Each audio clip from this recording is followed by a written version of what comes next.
敵地トロントでのブルージェイズとの3連戦。オフシーズンには大谷選手が自家用ジェットでトロントに向かったとのデマが拡散され、ブルージェイズへの移籍の噂が流れたこともあり、初戦は大谷選手がブーイングを浴びる中7号ホームランを放つなど、ドジャースが12対2で快勝しました。試合後ロバーツ監督がファウルテリトリーの番組に出演し、山本由伸投手の2勝目を挙げたナショナルズ戦の好投やヒヤリとさせたピッチャーライナーについて、大谷選手のホームランや選手とのコミュニケーションなどについてコメントしていました。Yamamoto pitched well. What did you think of not only the start, which had the best numbers for him of the season, but how do you think his fastball plays? These guys have talked a lot about it. I think it plays the way it should. I would say, it's one of those things where fastball quality is it's everything. It's all encompassing. And I say that with velocity. It's the characteristics of, rise or spin or whatever you want to say. And also command, most importantly. And I think with Yoshinobu, he has all three of those things. So the most being the command. And so when his fastball is commanded, I think it plays as a plus fastball. And yesterday, and we saw that liner right there. I think that might have been a split off. Almost killed him right there. But when he throws his fastball right and commands it, it's as good as a fastball as there is in the game.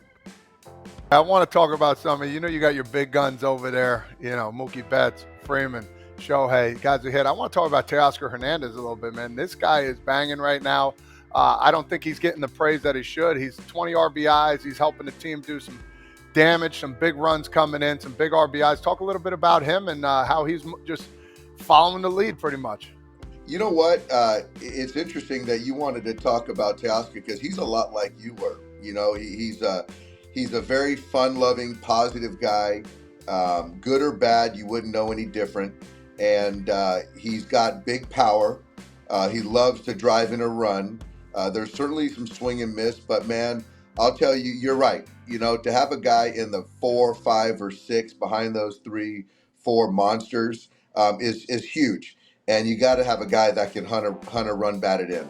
And so for me to be able to plug him in every single day, whether it be left field or right field, and have that consistency of the head, the at-bat quality has been invaluable for me. And for me, getting to know him, I love the guy, I love the player, and I'm looking forward to him coming back to where it started for him in Toronto. I think he's going to have a big series. What's more impressive with Shohei Ohtani, the top spin 119-mile-an-hour home run he put in the upper deck, or the fact that he almost has an 1,100 OPS through this month after the turmoil that he has faced and the off-field issues that he's gone through? The latter, for sure the latter. Certainly what he did, hitting 119 miles an hour top spin into the upper deck is pretty remarkable. That just doesn't happen. But Krasky, I think that the turmoil that he went through, signing a big deal, coming to a new team, and then going through all this stuff and not kind of wavering in performance and showing up every day, it was remarkable to see because, it's a superstar player, but he's still a human being, and still to be able to navigate and manage that is remarkable. And I think it's a credit to him as a person. And I will say this, his openness to continuing to get better as a ball player, whether it be on the bases or in the batter's box and controlling the strike zone, has been something that really excites me because, even the best players, still want to be coached and need to be coached. Let me ask you this too as well. We've heard he's been open in the clubhouse as well. The culture, and I think that's the biggest thing as a team, bringing the team together as a culture is the biggest thing too. So talk a little about how in the clubhouse, how he's been doing too. He's been fantastic. Now that, Will Ireton is the guy that's sort of now his kind of Swiss Army knife for us, and he's done some baseball analytics stuff, game prep, and now he's acting as Shohei's interpreter and stuff like that. But I will say Shohei has really taken it upon himself to be more independent, trying to find his own way more, which I love. I'm seeing him a lot more of the players. He's more engaging with his guys, which is fantastic. Yoshinobu has really learning English. He's taken English classes 3 times a week, I think, to try to learn the language. So that's part of the culture. And the thing is that you were a culture guy, Kratzy, you were a culture guy, and the thing is that you just certainly can't quantify it, but when you're playing baseball and every single day in a game of failure, you got to fall back on something, and that's the culture. And those two guys have really assimilated well. And we got a great group of veterans that have been around for quite some time. But for me, it's fun to see those guys like each other and get along and play for one another. So who's the leader in this clubhouse? Who's the leader? And did you see this person as the leader when the season or the past seasons have had some turnover of some leaders leaving and coming back to the clubhouse? It's interesting. I think if I had to pick, it's hard to say a leader, which I think is a good thing when you're talking about 26 players. So I think Jason Hayward is certainly in that conversation. I think Freddie Freeman is certainly in that conversation, and Mookie Betts is certainly in that conversation. And they lead differently. I think Jason is more, and I think the one thing is they all are different. They all lead differently.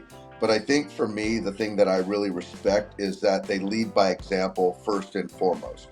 But if Freddie's going to say something or Mookie's going to say something, it's like E.F. Hutton. Everyone's going to listen. But for the most part, they kind of lead by example. But Jason is kind of like the Godfather, not the Todd father, the Godfather, as far as guys sort of respect what he does and how he goes about things. And he's the guy that's going to take care of the young players to get the buy-in and make everyone feel comfortable. But Miguel Rojas is more boisterous and jovial, and he's kind of got that kind of role as well. Who's the Dodgers' biggest rival? Obviously, everybody says, Dodgers Giants. It's always that. Well, the Diamondbacks knocked you guys out last year. The Padres just had a great series against you and knocked you guys out before. Who is the biggest rival for the Dodgers? And we don't sit on both sides of the fence here, so you got to say it with your chest. One or the other. Honestly, it's not even.